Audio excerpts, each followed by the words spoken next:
ఈయన్ని మీరు ఎప్పుడైనా చూసారండి? చూసే ఉంటారులేండి. ఈయన పేరు బోరిస్ జాన్సన్ అంటారు. ఈయన ఒకప్పుడు బ్రిటిష్ ప్రధానమంత్రిగా పనిచేశాడు. 2019 నుంచి 2022 వరకు బ్రిటిష్ ప్రధానమంత్రిగా మరియు కన్జర్వేటివ్ పార్టీ నాయకుడిగా కూడా పనిచేశాడు. ఆయన గతంలో 2016 నుండి 2018 వరకు విదేశాంగ కార్యదర్శిగా మరియు 2008 నుంచి 2016 వరకు లండన్ మేయర్గా కూడా పనిచేశాడు.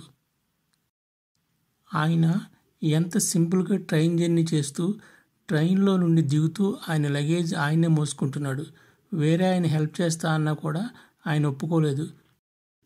అది సింప్లిసిటీ అంటే. మరి మన ఇండియాలో అయితే మాత్రం ఆఫ్టర్ ఆల్ ఒక పంచాయతీ మెంబర్ కూడా మినిమం లెవెల్ మెయింటైన్ చేస్తాడు. అతని తర్వాతి తరం వారు కూడా మంచి కారులో ప్రయాణిస్తారు. అది ఎలాగో మరి. ఒక్కసారి ఎమ్మెల్యే కనుక చేస్తే ఆయన వెనకాల ఎంతమంది వస్తారో మీ అందరికీ తెలుసు, చెప్పాల్సిన అవసరం లేదు. ఇక్కడ నేనేదో బ్రిటిష్ వాళ్ళకి సపోర్ట్ చేస్తున్నానని అనుకోకండి. వాళ్ళ నుండి మన రాజకీయ నాయకులు కానీ మన చట్ట నిర్మాతలు కానీ నేర్చుకోవాల్సిన విషయం ఇది.